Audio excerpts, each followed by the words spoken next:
Way back in August of 2018, I was attending a Livingston Taylor songwriting and performance retreat at Boston University.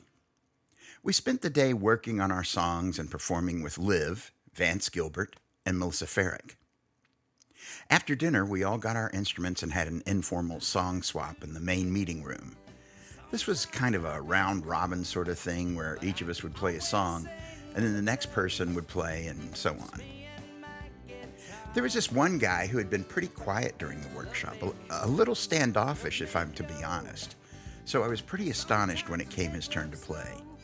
He pulled out his Martin and sang a great song, well performed. That person is Tod Pronto. I was impressed with Tod and started following his progress as he opened for Liv and Jonathan Edwards and other folk greats. Then I found his Sunday morning streaming show, Coffee with Tod. Then I found out that he also has a regular cartoon called Midlife Thesis that is published every week. I mean, what can't he do? Hi, I'm Tim Rose, and this is the Tim Tunes Podcast. In this episode, we'll interview dear friend and accomplished singer-songwriter cartoonist Tod Pronto, and listen to 3 of his songs recorded live during our visit.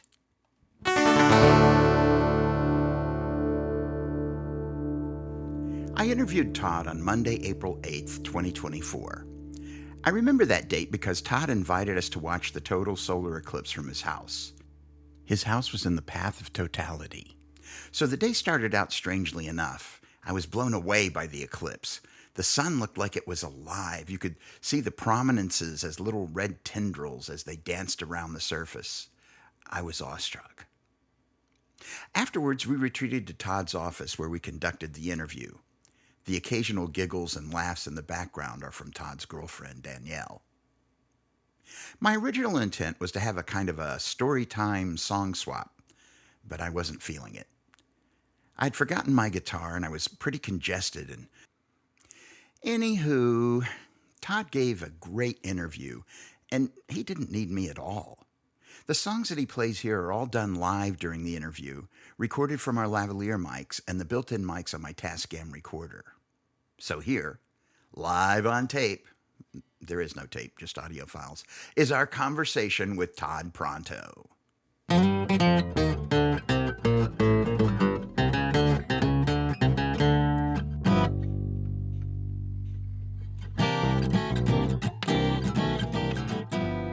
Tod Pronto, welcome to Tim Tunes Podcast. Yes, thanks for having me. It's been a long time putting this together.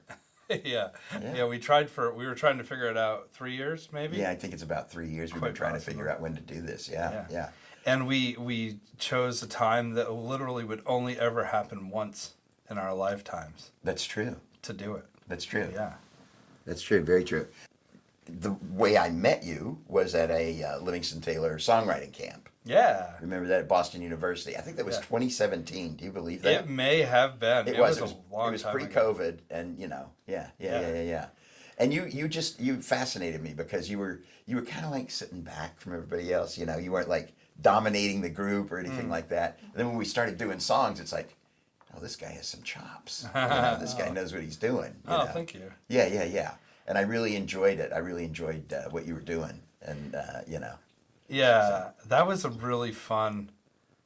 That I got to tell my father that I finally went to college because I was at Boston University, and I took a picture of myself in front of the campus sign.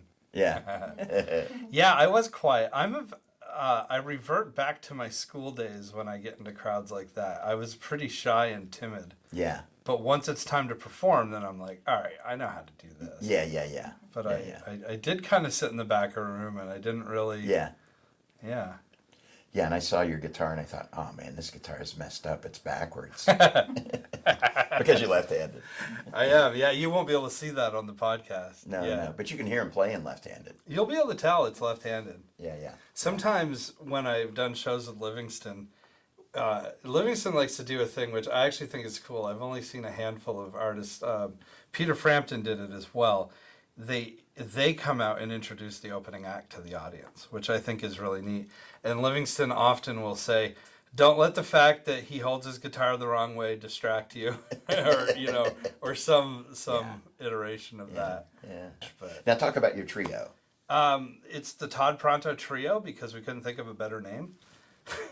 Like seriously, like we had booked a bunch of gigs, just coming out of COVID, and everybody was like, "What are we going to call ourselves?" And we were bouncing around names, and the bass player was just like, everybody knows Todd's name. Let's just be the Tod Pronto trio. And we're like, yeah, we'll call it something different later on, and we never did. Yeah. But what's cool about that trio is it's the group of musicians that I first started playing music with in high school. So in high school is when I started playing guitar, and the bass player started playing bass because his brother played bass, and the drummer was already playing drums. And we put our first band together with another friend of ours who's an electric guitarist, and we called ourselves Foozle. And the bass player, we all went off and did our own things, and then during COVID, everybody kind of gravitated back. And the bass player currently works in the Boston area, but he comes up on the weekends, and we got back together. So we took like 20 years apart from each other, and then we're playing. It's our first band ever, and we're much better now than we were back in high school. Yeah. But it's fun because it's just like, those are the guys I grew up with. Like wearing an old pair of shoes, right? Yeah. You just slip right into them. Yeah, and we've even gotten Foozle together for a handful of shows. Foozle is quite different. It is alternative hardcore rock, and I actually play an electric guitar in that group. Yeah. But we don't play that much because we're mostly original music, and hard to find venues. it's hard to find venues to play it. But upright bass on the trio. Yeah. Percussion, he just plays a kick and a snare and a hi-hat and a ride cymbal. Yeah. And then with Foozle, it's the full shebang. Yeah. That's great. So, do you play solo ever? Mostly solo. Almost exclusively. Yeah. The Tod Pronto trio consists of Todd on acoustic guitar and vocals, John Howes on upright bass, and Micah Carbonneau on drums and vocals. When playing as Foozle, the group uses the same lineup with the addition of Jared Carbonneau on lead guitar. Todd went on to explain the difficulty of booking the trio, and then started talking about playing solo and house concerts. Yeah. Explain to the people that don't know what a house concert is. Oh yeah, it's almost literally what it sounds like. It's a concert in somebody's house, and what it generally is people that love music, and it's usually folk music. It's usually a singer-songwriter. It's not usually trios. They'll have friends come to the house, usually about 25 people, and they all throw like $20 into a hat. And they're the best shows because it's an attentive audience that actually came to hear you. And you have snacks with them before and after the show, and you like literally get to know everybody. Yeah. And house concerts are the most intimate shows. They're the most fun, and they're the only shows that you can still sell CDs at. Really? I feel like, every once in a while I still sell CDs. But Yeah. Because most people don't do CDs anymore. not really. Yeah. It's kind of weird, isn't it? It's kind of sad. It is kind of sad. Yeah. It was sort of sad when vinyl went away, and it was kind of sad when CDs went away, and Yeah.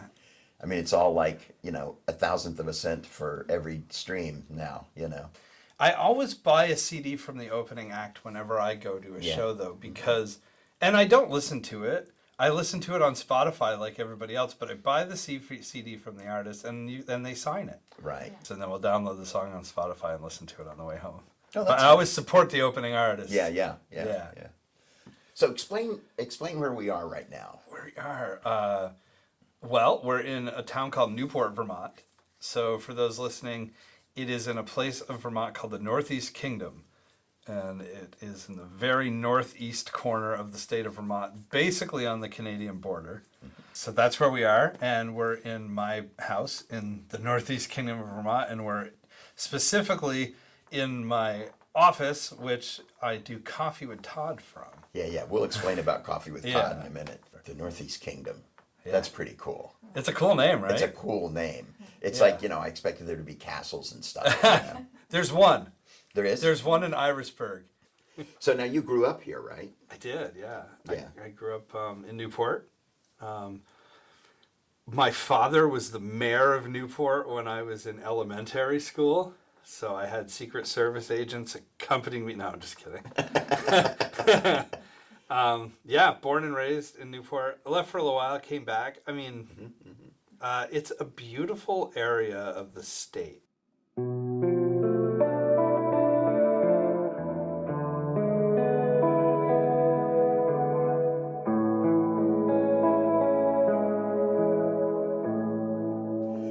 What was it that got you into music?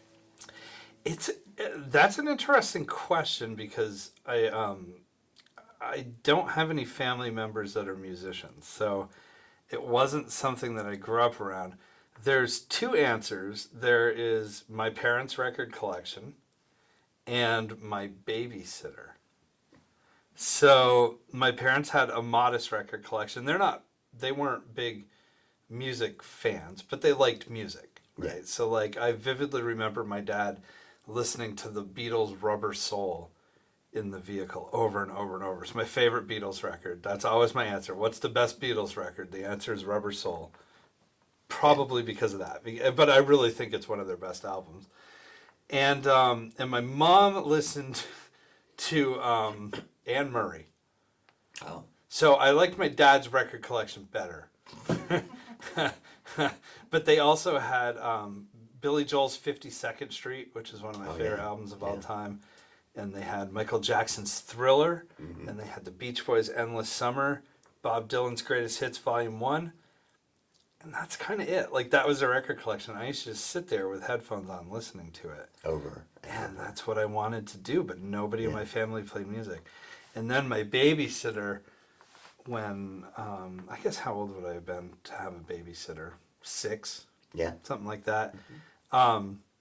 She introduced me to Elvis Presley. Uh-huh.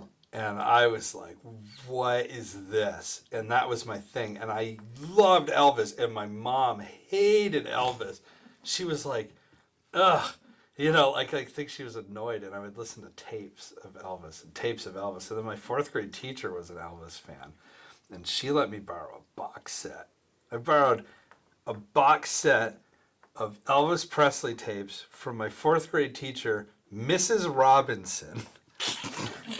And it's nothing like the song. Yeah.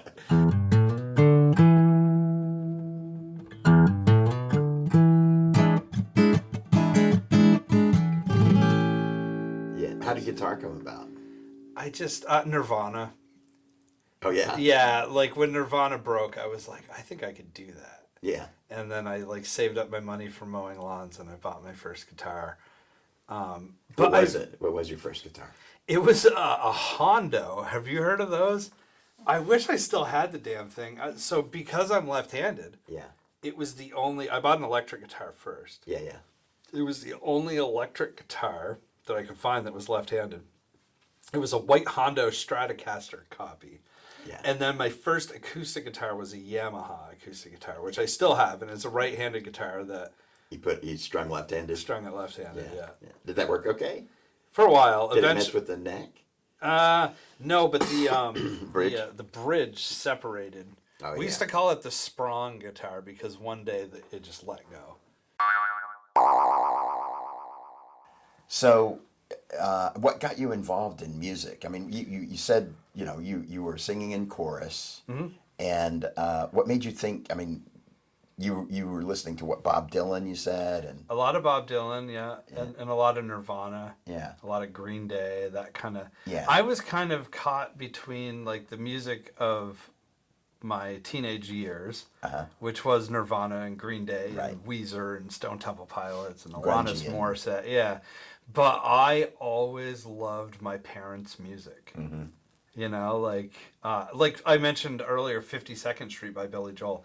I love that album so much. I was a 7-year-old kid that thought the song Honesty was the greatest song ever, and I did not know what it meant until many years later, until I, was old enough to get my heart broken. But that... I don't know how many 7-year-old kids listen to Honesty by Billy Joel and go, whoa! And I also, in high school, while I was listening to Nirvana and all that stuff, I became like infatuated with Andrew Lloyd Webber and all of the plays that he wrote, like Joseph Yeah. and Jesus Christ Superstar and Evita. Yeah. And so I was also listening to that. So like when I was around my friends, it was like, you know, Did you Nirvana, have like a Pearl Jam. religious background at all? No. Well, I was raised Catholic. Okay. But I wasn't raised like super strict Catholic. Like Yeah. we went to church on Sundays, but So it wasn't a big influence on you in terms of No, your music or not at anything? all. Or Not at all. wanting to avoid it or anything like that? no. I get it though, because when I was in Nashville, I went to a Southern Baptist church, and it was all session musicians that were the mission team or whatever they call it, worship team. Yeah. It was all session musicians and singers, and it was like, what is this? Yeah. It was the coolest church concert I ever went to. Yeah. I guess that's a religious experience. Yeah. It didn't That's hook interesting. me though. That's interesting. I'm not sacrilegious. I'm just not Yeah. religious. It's So, not my thing. so back then when you were writing songs, Mm-hmm. what were they like? They were a combination of trying to be Kurt Cobain and trying to be Bob Dylan, Okay. and trying to be Jim Morrison from The Doors. Mm-hmm. Like, I read Jim Morrison's poetry book, and I was like, oh, I write poetry like that. So it was kind of a combination of all that stuff. It was a lot of stuff that probably wasn't really heartfelt. It just sounded cool, and I tried to use big words and Yeah. phrases to, like, sound Has neat. anything survived from that period? Yes and no. Foozle, my original high school band, we got back together in the pandemic. Yeah. And we did a few concerts of like Foozle Returns. Yeah. And we did those songs. So they that's did cool. survive. And one of them is a really heavy, like it's not folk music. It's Yeah. And Do you have any recordings? yeah. I want those. Oh no. I could send something. Come back and get, 'cause this time I got a plan. I like to make your heart burn. Well, thanks, you stop trying. I like to make it learn. There ain't no reason to hide it. Yeah, so talk to me a little bit about that. What moved you to folk? Was it just the writing Yeah. and the fact that you're now by yourself with a guitar Yeah. and you have to make it work? Yeah. I love that. I love the acoustic guitar. I love the way it sounds. I love the way it feels. I love the the warmness of it. I love everything about the acoustic guitar, and I love the connection of folk music and talking to your audience and developing that whole thing. So like I like being on stage completely alone with the audience because of the intimacy of it Yeah. that you don't get from a band. When it's a proper folk show, I love the interaction with the Yeah. audience. Yeah. I don't know, and I gravitated towards that even as a younger child and as a high school student. Like listening to James Taylor sing "Fire and Rain" resonated more to me than Green Day singing "Basket Case," you know, which was not necessarily cool in high school. Right.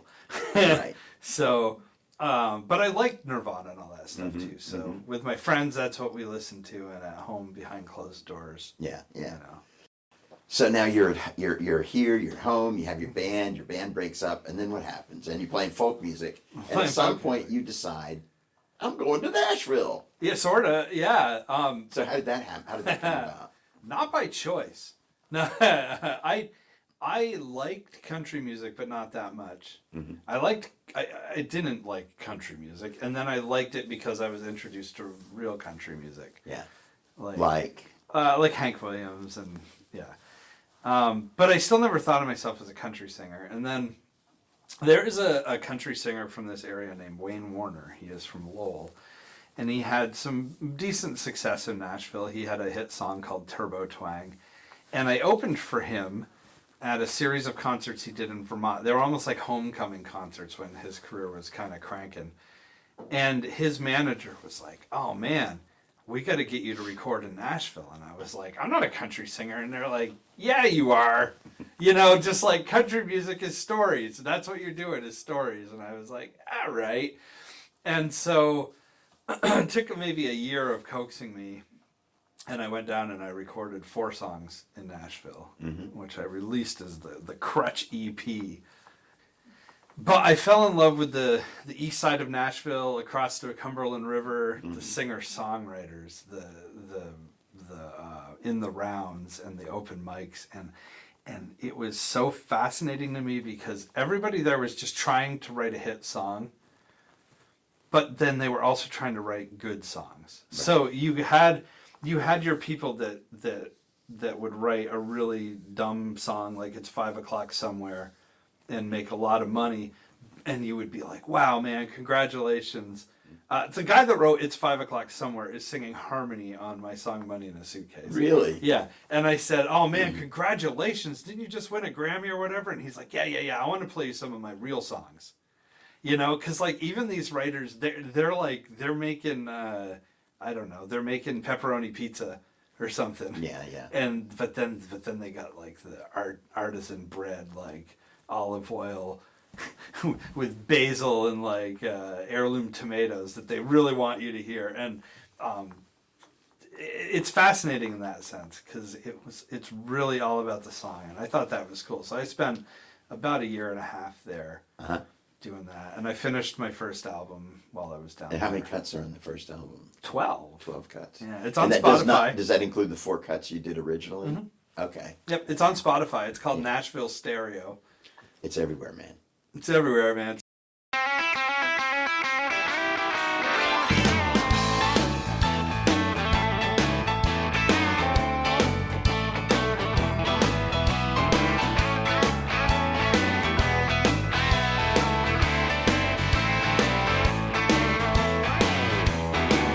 Escape this dungeon, rise up to the floor. Want an 18-wheeler to come and knock on your door. Oh, yes, you want to cruise so fast down Route 104. Well, all you need is money, baby, and a suitcase and maybe that'll deliver your dreams at the door. Wanna jump that river, rolling fields and trenches, a wooden handled hammer to knock them into the senses. Let's go to Broadway, baby, Nashville, Tennessee. Well, all you need is money, baby, and a suitcase and maybe that'll deliver your dreams at the door. Now your sunroof is open, it's raining, but I know you don't care.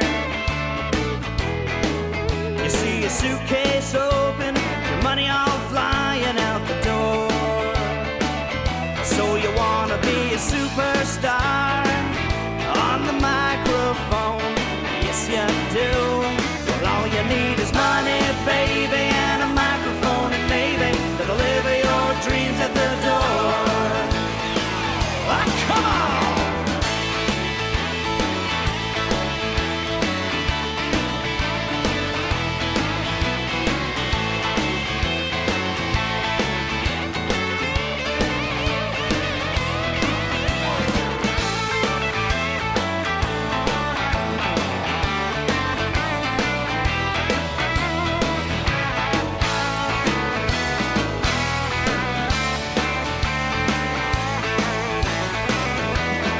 Just like Magellan, you're gonna sail around the world.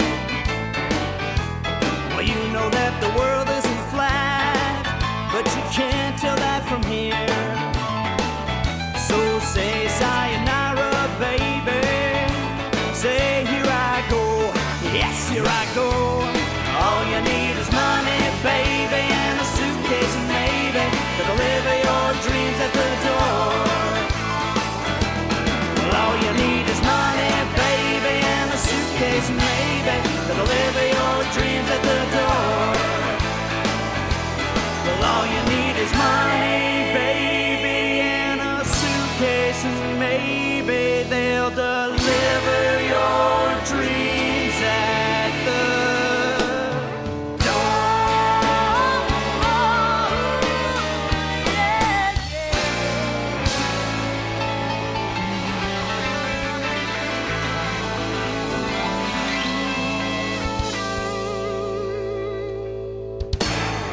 We've just listened to Todd's song Money in a Suitcase, written while he lived in Nashville. It was recorded in 2004 at County Q Studios in Nashville, Tennessee, and features Troy Lancaster on electric guitar, Dave Pomeroy on bass, Dan Dugmore on pedal steel, Jim Moose Brown on keyboards, and Paul Scholten on drums. It was engineered by P.T. Houston and produced by Wayne Warner and Tod Pronto. Now, let's listen as Todd talks more about his time in Nashville. Yeah. I used to always say when I was down there, if I was having a bad day, I would go to the Waffle House because the waitress would always call me Hun Yeah. or Sweetie or something. Yeah. And I'd be like, ah. Plus, they have really good stuff at the Waffle I love the Waffle I mean, House. you know, come Yeah. on. I mean, especially if you're looking for like waffles or pancakes or something like Yeah. that, it's all good. I wrote a good amount of lyrics for my album at the Waffle House because we kind of rushed the album because it was supposed to come out on an independent label called Be Venturous Records, and then it never happened. But I had like 6 songs and I needed a full album, so I'd have like songs mostly written, and they'd be like, "All right, well, you're gonna come up with the lyrics to the bridge and the chorus," and I'd go to the Waffle House and smoke cigarettes and drink coffee and eat waffles and Yeah. write the lyrics. You learn what necessity is the mother of invention really means, don't Yeah, you? Because yeah. you have to do it. Right, yeah. Yeah. Yeah. Well, the Waffle House will bring either the sad or the happy out of you. That's a good point. The Waffle House. Yeah, it's the He'd Waffle write a song about the Waffle House. Yeah. Yeah. I was in Hermitage, Tennessee, and I stayed next door at a efficiency hotel called the Suburban Lodge. Uh-huh. So, like, you have your room and your hot plate and your microwave. Right. And the Yeah, and it was like $50 a week or something. Yeah. None of it's all like Yeah, it's you all couldn't plowed afford under you couldn't now. afford to do that. yeah. It's still there. The Suburban Lodge is still is there, it? and so is the Waffle House. But boy, is it grown up around there. Yeah. So you're in Nashville, and what makes you leave Nashville? A combination of money and family. Mm-hmm. It was kind of expensive. I didn't really have a job. I wasn't really getting anywhere with the music thing. We were pitching songs. I had some songs put on hold, which is songs go on hold, and then the artist decides if they're going to record them. If they cut them, it's a cut, and then you have to hope it ends up on the album. Right. I got a bunch of holds, but never any cuts. Yeah. Just things weren't like going great. And I was also starting to realize like maybe country's not, Not where your Yeah. heart is. Yeah, I love it. But it was Save a Horse, Ride a Cowboy, and Redneck Woman at that time. Yeah. And I wasn't really doing that. Yeah.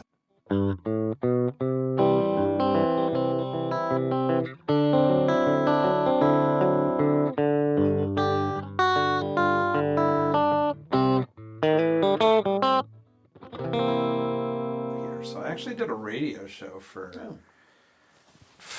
12 years or something after that. What kind of radio show did you have? It was a morning show with a co-host, and it played top 40 music, but we talked a lot and just kind of did like comedy, and we were really involved in the community. We did toy drives and Yeah. all sorts of stuff.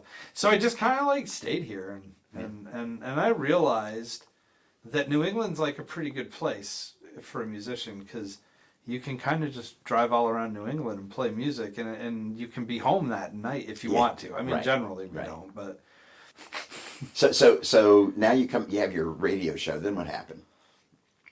radio show, the station got sold.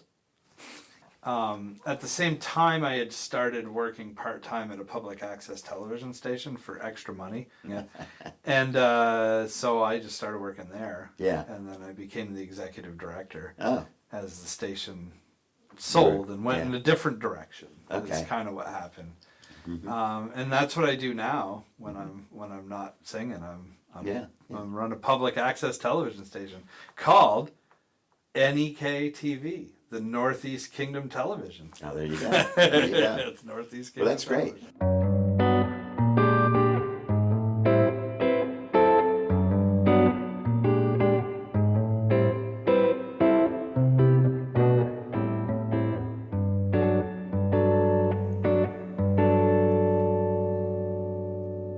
In addition to running the TV studio and performing as a singer-songwriter, Todd has published over 200 episodes of his Sunday morning internet stream, Coffee with Todd. Let's hear what he has to say about it. I do that. I do a live stream show out of my house, out of the room we're sitting in right now, every Sunday morning at 9 a.m. It's on Facebook and YouTube live. It's also on Twitch and Twitter or X or whatever that's called nowadays. It's on those. I go live. I pour a cup of coffee. I sing songs. I do interviews with musicians, with artists, different people, or it's just me and a guitar. And my girlfriend Danielle is always sitting in the chair you're sitting in right now, off camera. So a lot of people know Danielle's voice, but have never met her. I know. I think you were one of them. I met her today. Yeah, yeah. I have some people that don't even know if she's real. Is Danielle real? I can tell you she's very real. She's AI off the screen. But yeah, I love it. You know, honestly, I started it during the lockdown when everybody was at home. And I was like, well, I got to do something because I had so many shows canceled like everybody else. And it was kind of fun. Yeah. And I was originally calling it the Hometown. Did I call it Homeward Bound? I was calling it a Homeward Bound series. And I was doing it just random times. Mm-hmm. And then I noticed that like all the musicians that were doing shows were doing Friday and Saturday nights like it was a gig. Right. Friday night at 8 o'clock. Right. I'm like, nobody's doing Sunday morning. Yeah. And I'm like, I'm just going to have coffee. And we did it one time as kind of a joke. And people were like, that was really neat. And then we did it again. We have not missed a Sunday since we started it. I didn't start it right at the beginning of the pandemic. Mm-hmm. 4 years in I say July or August. I started a little bit later than most of the people did. Wow. I honestly thought I was only going to do it during the pandemic, but it's become kind of a community. Yeah. There's people from all over that watch it. There's people in Colorado. Yeah. You watch it down in Massachusetts. Yeah. People in Florida watch it. People in Mexico watch it. I've had people from Switzerland and the Ukraine one time. I mean, there's people that like just tune in every week. Yeah. And it's just kind of like so much fun that I'm like, I don't like getting up in the morning. So like most Sunday mornings I'm like, and then I sit down and I pour a cup of coffee and I'm just like, oh yeah, this is fun. I like this. That's and good. It's kind of a goofy show. It's not real scripted or anything. Yeah. You'll see me forget how to play songs, do bad jobs. So you have like an outline or something, or just a list of things you want to talk about, or how? Kinda. Yeah. Yes and no. You just assume you're going to talk about everything, and after an hour you're done. Yeah, stuff kind of just comes into my brain. Yeah. Danielle has like kind of a saying that she like never knows what's going to come out of my mouth, and that spawns from like when I'll do a show and she'll be sitting in the audience with somebody and I'll just say something completely absurd and preposterous and they'll look at her and like, did you know she was going to say that? And she'll be like, I've never heard him say that in my life. Yeah. Like sometimes I just make up stories that might not even be true. Huh? I'm not doing that today, I promise. Come on. But like sometimes I'll just be like, what would be a funny story to tell right now? You know, and a lot of times they just come. I don't pre-plan a lot. Yeah. I always do have roughly an outline though. Yeah. Like this past Sunday, I was like, all right, we're going to talk about the eclipse. Right. So I got a slide of the totality and showed it. And we're going to do some songs that mention the sun. Yeah. But aside from that. Yeah. You know. Very cool. Yeah. I like to wing things. Yeah. So, in addition to your music and your podcast, your Coffee with Todd. Yeah, it's kind of. You also are a cartoonist. Yeah, yeah. I do a lot of stuff that doesn't make any money. It's pretty brilliant, really. I work for a nonprofit, and I'm an artist and a musician. It's pretty smart. It's a good life choice. Yeah, the first thing I ever really wanted to be was a cartoonist. Like, I always loved music, but I started drawing at a very early age. And I fell in love with Garfield. Uh-huh. And my mom used to have Charlie Brown books, and Mickey Mouse and all that stuff in her hair salon. She had like the little kids corner, so if the moms come in to get her a perm or whatever Right, back bring in the the kids with 80s. them, Yeah, and I loved cartoon strips. And so the Peanuts, Garfield was my absolute favorite, and I just wanted to do that. And when I was 14-ish years old, I drew a bunch of cartoons and decided I was gonna do a book of cartoons. And I went to the local printing press, and I couldn't afford to do a book because it was really expensive. And they said, well, if you did a calendar, you'd only need to do 12 cartoons, and you could afford it. So I did a calendar, and I sold it to everybody along my paper route. And I was going to be a cartoonist for the longest time, and I got enrolled into the Maine School of Art in Portland, Maine, and went for like a week and a half. But music won at that point. I just I liked music better, but I've always loved cartoons. And then around my 40th birthday-ish, I said, I want to do cartoons again. And so I bought some India ink, and then I bought an iPad, and I started learning to do digital drawing, which I'd never done. And I started doing single panel cartoons because I can't think of a comic strip idea that is there's all the comic strips it's hard to come up with a unique idea. There's always dogs and cats and families and I just can't think of anything. So I said, well, single panels are fun. And Your last one was 3 panels. it was 3 panels, yeah. But no set characters. No. Yeah. So I decided it's called midlife thesis instead of midlife crisis. Yeah. So I figured as I hit midlife, this was a better midlife crisis to have than like buying a sports car or something. Yeah. All I really had to do was buy some Bristol board ink and an iPad.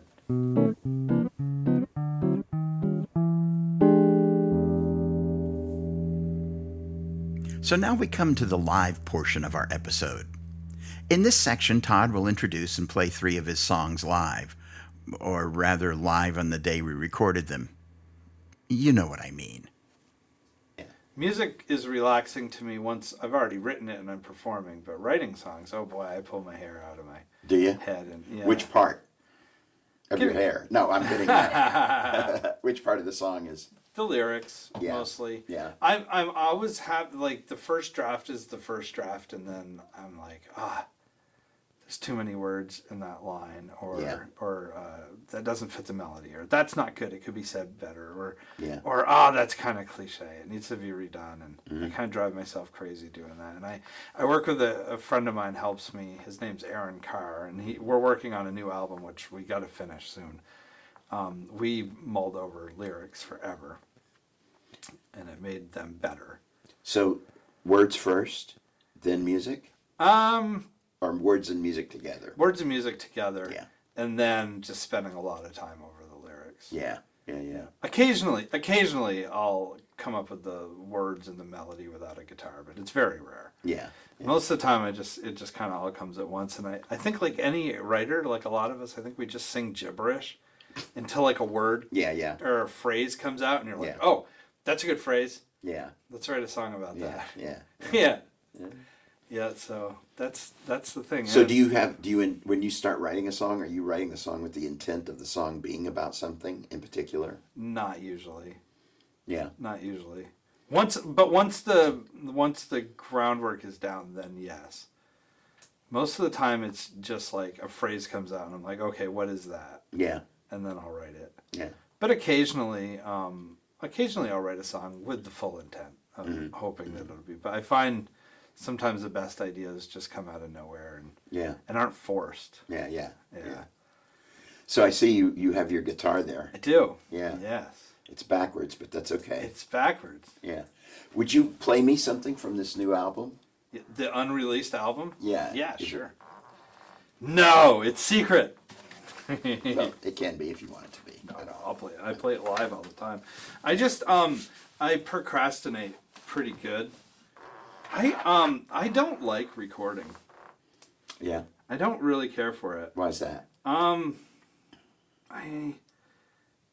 I like performing, but I don't like having to get something perfect that's going to be on tape forever and ever and ever. Yeah, I understand that. Yeah, and I don't particularly enjoy the process. I know a lot of musicians and artists enjoy the process of recording and mixing and compression and harmonies. I really don't like it, but that's where my friend Aaron comes in. Yeah. Because he's just like, oh, you know what we can do?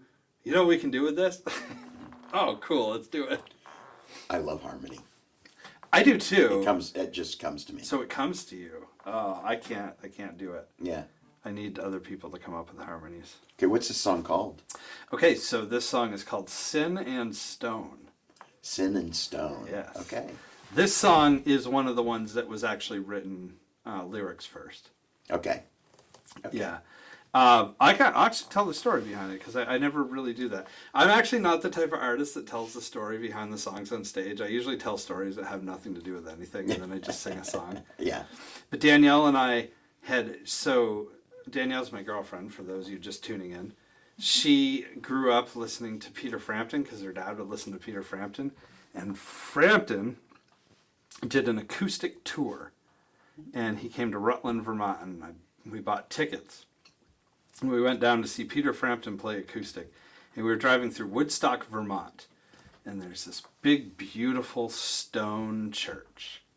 And I said, I don't know where the context came from, but I said, yeah, well, you know, those who live in glass houses go to churches made of stone. And I'm like, well, that's the frickin' song. And so we pulled over, I wrote that down, and then I wrote all the lyrics without a guitar. So this is one of the rare songs that I wrote without a guitar. Okay. And this is it. But it's one of my songs on my unreleased album. Okay.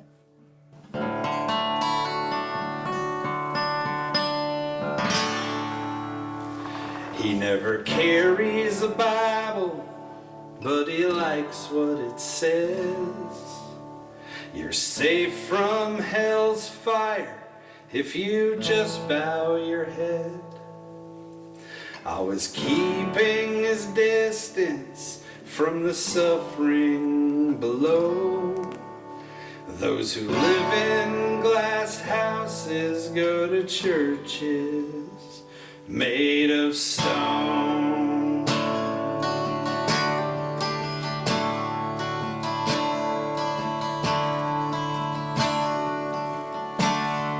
They sleep in bus stations, the street is their home.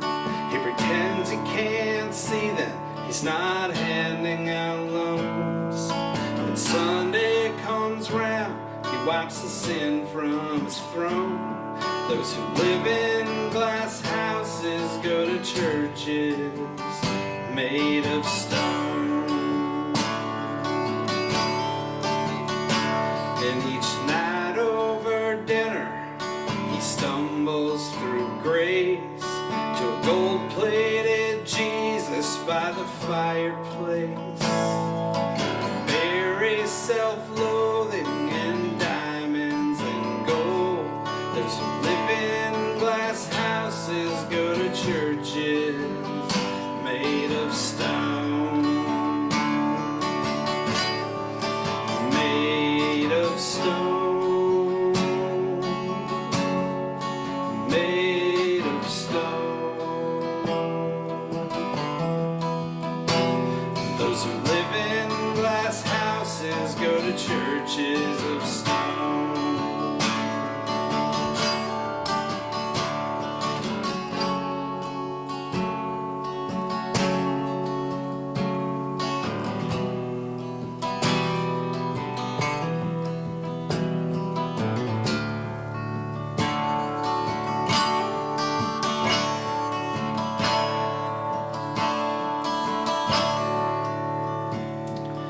Wedding ring sits in a plastic ashtray in a godless motel room where they're moaning his name.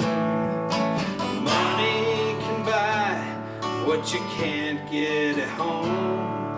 Those who live in glass houses go to churches of stone. Those who live in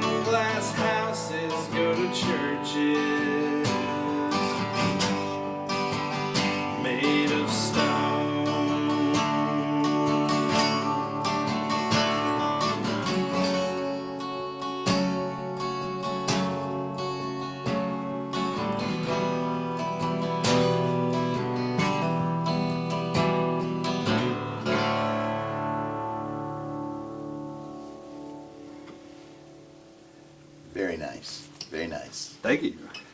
So what does that mean? People who live in glass houses shouldn't, Yeah, shouldn't throw stones. shouldn't throw stones or live in churches. Maybe, They shouldn't live in churches.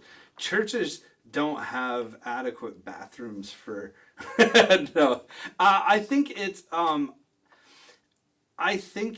a criticism of people that profess to be Christian that don't behave Christian-like. It's not necessarily like a criticism of them. I find it kind of hypocritical a lot of times that some of the nicest people I know that do the most good for other people in their community tend to be people that don't call themselves religious, and some people that I know that their identity is their religion tend to be some of the stiffest, uncharitable. Yeah. So it's. I mean, that's kind of what it's about. Mm-hmm. What fascinates me is I'm really good friends with a pastor. Mm-hmm. His name's Pastor Mike of the Derby Church in the Derby Community Church, and he loves that song. Mm-hmm. And he's had me sing it to his congregation because it's part of his message. Is like, we have to behave like Christians too. Right. And he is very quick to tell people that, and this guy's not even a Christian.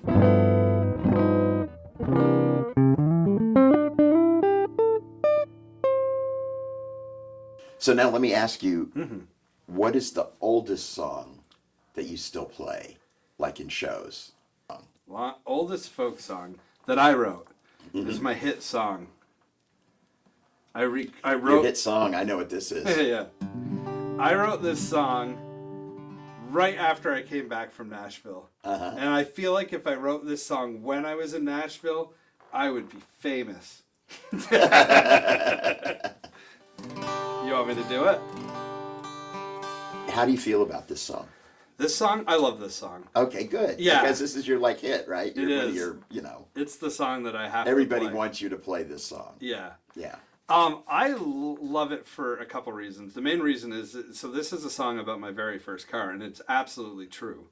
My first car really was a 1974 Dodge Dart.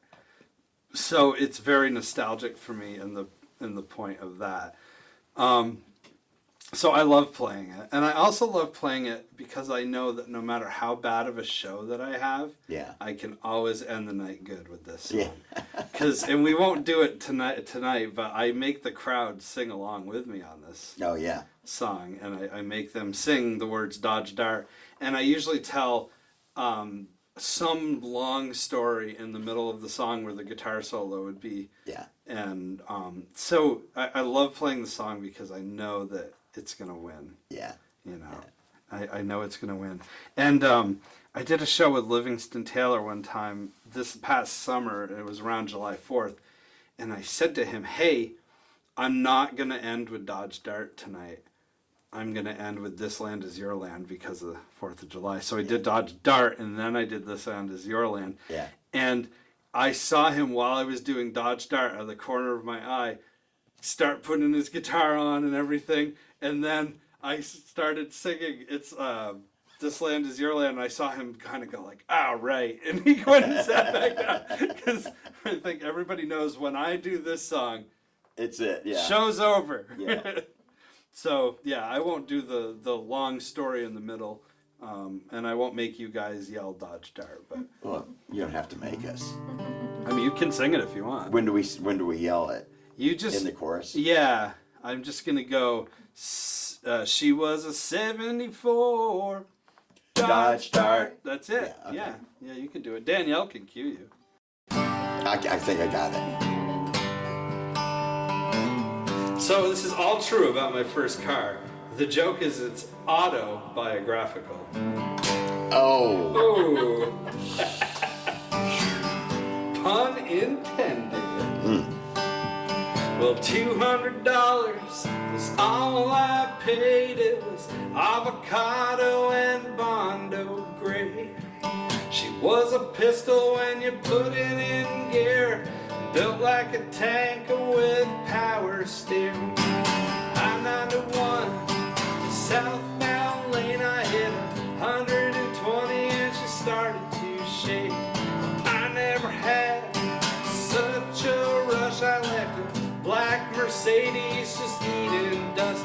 It was a 74 Dodge Dart, and she handled like a shopping cart.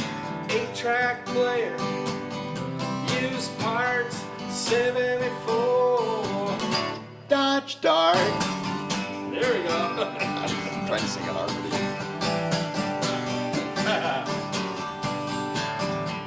Well, slant six engine, she really tore, had a big old hole on the passenger floor where you could sit and watch the asphalt fly. Pedal to the metal, baby, hold on tight. It was a 74 Dodge Dart, and she handled like a shopping cart. 8-track player, used parts, 74 Dodge Dart.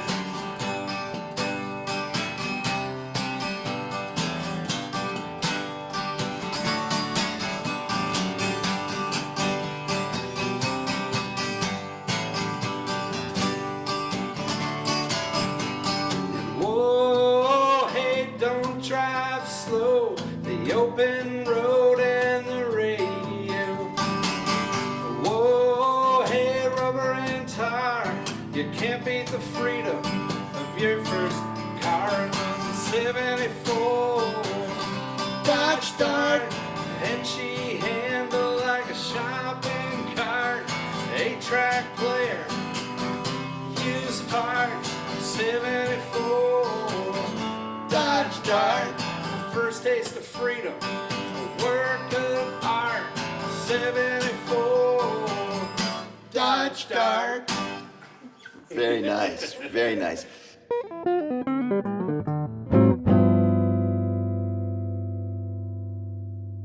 So now you've stopped drinking, right? Yeah. And was that I mean, did you feel the need physically, or is that what it was, really, your health, or what was it? It was, it was a bunch of stuff. I've got to the point where I couldn't not drink because my body, like, physically was dependent on it. You know, they talk about the shakes and everything. Yeah. And I thought I was fooling everyone for years, and for a while I was a pretty functioning alcoholic. That's the word. Yeah. But towards the end, I just wasn't Yeah. very good anymore. I was just bad at everything. My health is really bad. I mean, I don't think that I would be here today if I quit drinking. It was pretty bad, and I was taking pills on top of it. And, Yeah. Was there like a particular incident or something that made you realize you had to stop? Yeah. Well, I knew, and I tried to stop on my own, but I never could do it. Yeah. Because I get the shakes and all sorts of stuff. And my best friend in the whole world, her name is Devaney. She was actually my co-host on the radio too. Mm-hmm. She talked to my parents, my dad and Wayne Warner, who's the country singer that I mentioned earlier, and they devised a plan to get me to rehab, but they knew that I wasn't going to go unless. So they did an intervention. They did. Devaney said, "Hey." She was living in West Lebanon at the time, West Lebanon, New Hampshire, and she said, "Hey, I'm going to move back to the area," which was true. "I need to go look at some apartments. Do you want to go with me?" And we went to an apartment, and then we just went to Wayne's house. And I walked in, and they were like, "Sit down." Yeah. And they like convinced me to go to rehab, and I was like, "I'm never going to do it." Like, you know, I thought that my father and mother did not know that I had a problem. Like, right. Everybody knew, right? Yeah, and they're like, they both know, they've agreed. They handed me the phone. They said, "Call your father right now." He's expecting your call. And they got me to I went away to rehab for 4 weeks.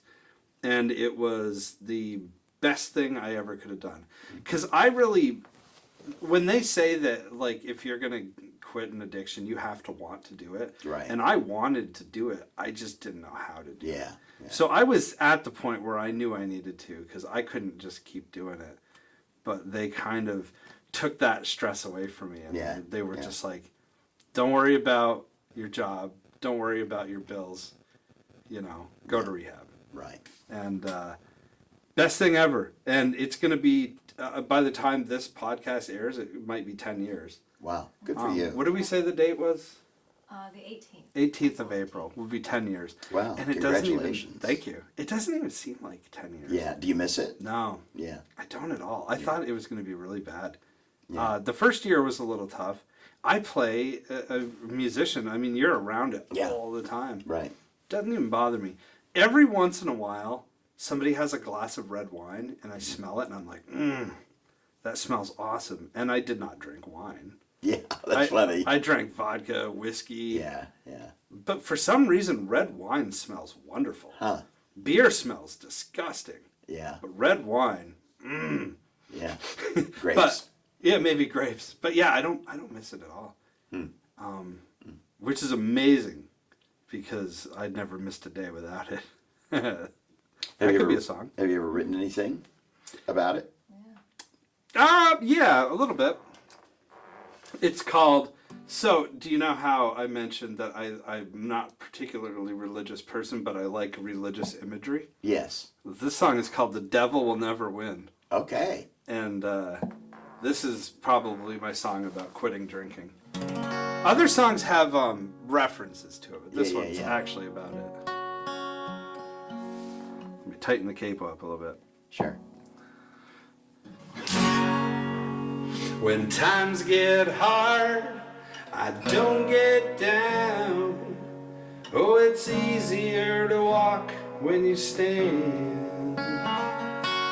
Well, I may not have a whole lot of money, oh, but I'm just fine with who I am.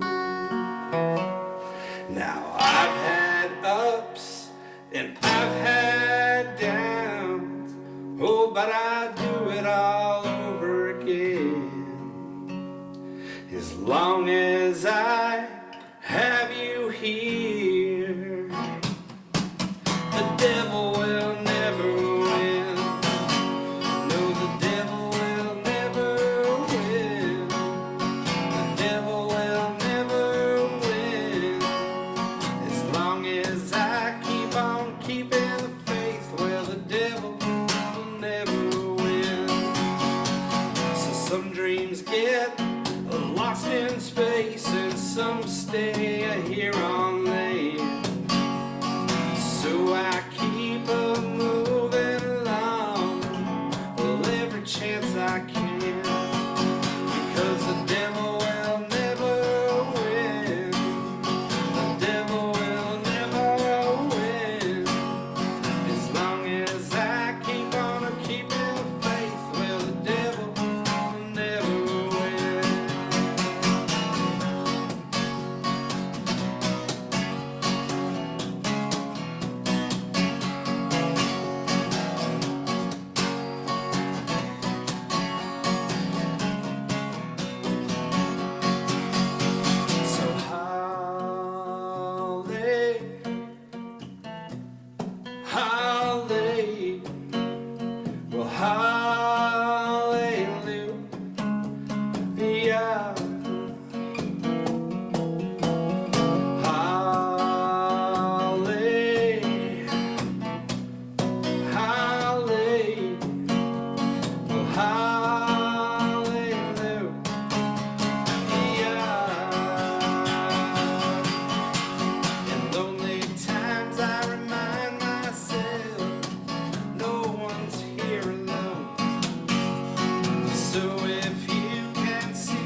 Very nice.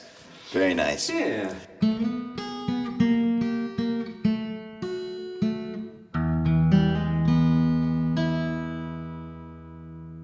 So, we're almost at the end now. All right. So I'm going to ask you what's next for you. I'm going to be doing more shows with Livingston Taylor. I'm very lucky that Livingston likes taking me with him when he's in Vermont, New Hampshire, Maine. Yeah. So I'll be doing that. I'll be doing Coffee with Tod every Sunday. Yeah. And the album is what we're trying to finish this. Right. Do you have a time frame for that? I don't, but probably 2025 because Okay. I like odd numbers. And that painting above Danielle, I know you can't see this on the Yeah. podcast, that's the cover of the album. Oh, wow. And I painted that when I was 17 years old. Who is that? I don't know. Oh, okay. I just painted it. Yeah. Um, yeah. And I had a photographer professionally photograph the painting with the idea that that would be the album cover. Oh, wow. That's Yeah. great. Yeah, so great. if you want to see what the album cover looks like, Watch watch Coffee with Tod. Tod. It'll be above my head. Well, Todd, thank you so much. This has Yeah, been man. a real pleasure. It's been really fun talking to you. And I'm glad, that we've been able to spend this time together. It was I fun. really enjoyed it. It was fun. And thanks for coming to Vermont and watching the total eclipse, Of the the sun. total solar eclipse of the sun from my driveway, essentially. Yeah. Yeah. We were We won't say where that is. No, don't tell anybody where, but it was in the path of totality. Yes. So we got to Yes. experience that together, and that was really cool. Yeah, yeah.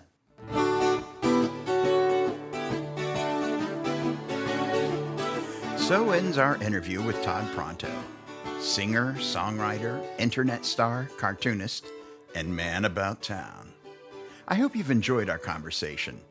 You can check out what's happening next with Tod on Facebook or on todpronto.net. Also, you can check out his cartoons at midlifethesis.net. Join us again in a few weeks when we feature our conversation with Tret Fury, singer, songwriter, teacher, and award-winning icon of contemporary folk music. I've included a little sample after the outro if you'd like to hear more. If you've enjoyed today's episode, please consider making a contribution to me on PayPal at Rimtoes. That's RIMTOES.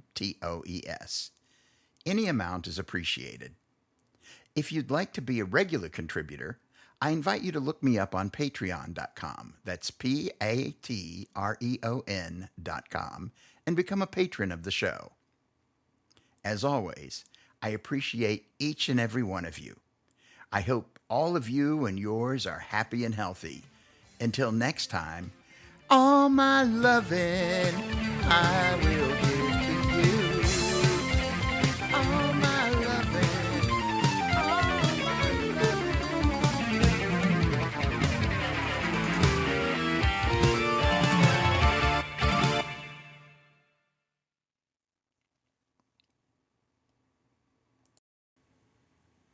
And now, as promised, here is Freedom by Tret Fury. Carry freedom in your heart, carry justice as a goal, carry love in every fiber of the fabric of your soul. Carry freedom in your heart, carry justice as a goal, carry love in every fiber of the fabric of your soul. Carry freedom in your heart, carry justice as a goal, carry love in every fiber of the fabric of your soul. Carry freedom in your heart, carry justice as a goal, carry love in every fiber of the fabric of your soul. When your seams are tearing and your sleeves are threadbare and your shoes are wearing from the road, when your spirit's too thin and your heart's too heavy, remember all that we've been told. Carry freedom in your heart, carry justice as a goal, carry love in every fiber of the fabric of your soul. Carry freedom in your heart, carry justice as a goal, carry love in every fiber of the fabric of your soul. When the world seems shredded and our battles stitched up and the fighting nothing more than show. When our fuel is fracked and our lives hijacked, remember all that we've been told. Carry freedom in your heart, carry justice as a goal, carry love in every fiber of the fabric of your soul. Carry freedom in your heart, carry justice as a goal, carry love in every fiber of the fabric of your soul. Still our lives aren't equal, it's just another sequel to a tragic tale that we've been sold. When I can't get married and I can't be buried by the one I've pledged forevermore. Carry freedom in your heart, carry justice as a goal, carry love in every fiber of the fabric of your soul. Carry freedom in your heart, carry justice as a goal, carry love in every fiber of the fabric of your soul. Carry freedom in your heart, carry justice as a goal, carry love in every fiber of the fabric of your soul. Carry freedom in your heart, carry justice as a goal,